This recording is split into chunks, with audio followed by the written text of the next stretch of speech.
ఇది ఒక బీజీయ సమన్వయము. 3 plus root of 5x plus 6 equal to 12ని సాధించి x విలువను కనుక్కోండి. ఇలాంటి లెక్కలను సాధించాలంటే x ఉన్న పదాన్ని ఒకవైపు ఉంచి మిగిలిన పదాలను సమన్వయంలోని మరోవైపుకు తీసుకెళ్ళాలి.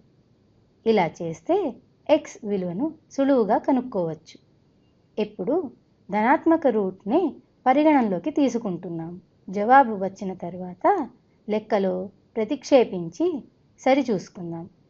సరే, ఇప్పుడు ఈ లెక్కను సాధిద్దాం. 3ని ఇరువైపులా తీసివేద్దాము. అప్పుడు ఎడమ చేతి వైపు 3 మైనస్ 3 ఈక్వల్ టు 0. కావున రూట్ ఆఫ్ 5x ప్లస్ 6 వస్తుంది. కుడి చేతి వైపు 12 మైనస్ 3 ఈక్వల్ టు 9 వస్తుంది. ఇరువైపులా స్క్వేర్ చేద్దాము. దీని వలన ధనాత్మక మూలం మాత్రమే పరిగణనలోకి వస్తుంది. స్క్వేర్ చేయడం వలన 5x plus 6 equal to 9 square equal to 81 వస్తుంది. ఇక్కడ రుణాత్మక మూలాన్ని మనము వదిలేసాం కదా, కావున జవాబు వచ్చాక ఒకసారి x విలువను ఇచ్చిన సమన్వయంలో ప్రతిక్షేపించి సరిచూసుకుందాము. 5x plus 6 equal to 81.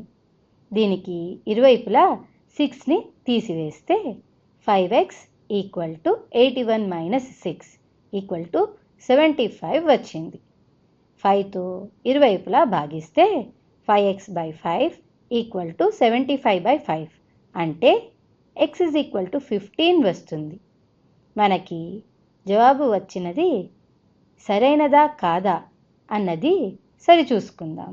x is equal to 15ని పై సమన్వయంలో ప్రతిక్షేపిద్దాం.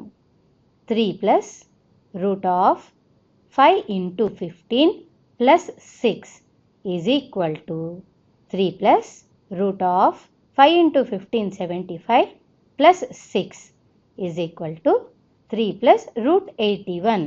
రూట్ 81 విలువ 9 కనుక 3 ప్లస్ 9 ఈక్వల్ టు 12 వచ్చింది. కావున మనము రూట్ ఆఫ్ 5x ప్లస్ 6 యొక్క ధనాత్మక మూలాన్ని పరిగణనలోకి తీసుకున్నది కరెక్ట్ అన్నమాట.